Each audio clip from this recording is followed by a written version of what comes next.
Ngayong gabi mga pre. Grahe ng delivery boy.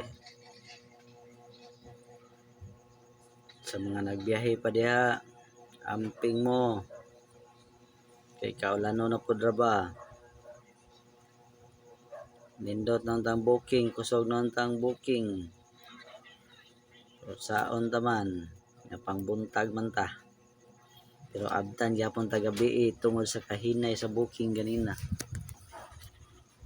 Na naka break time pa gyud ta. Naabtan ta alas 10. Pero okay ra, at least na nadala gamay. Pero pag abot, giyaw-yawan ko sa kong anak, kung gwapang anak, narao, kung gwapang anak ko.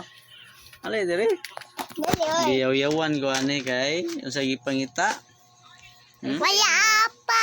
Ice cream nga walay apa di ay. Wa pa ni nangatulog mga pre. Kay nagatog ni gina pag uli nako. Nasuko ni ha. Kay dili mao akong nadala. Ano yung akong gwapang anak mga pre oh. 60 na rang 60 oh. Ha? Sa mga nagbiyahe diya, amping mo. Oh, inas la amping. Amping mga pre. Shout out tanan diya sa mga nagbiyahe. Ride safe mga pre.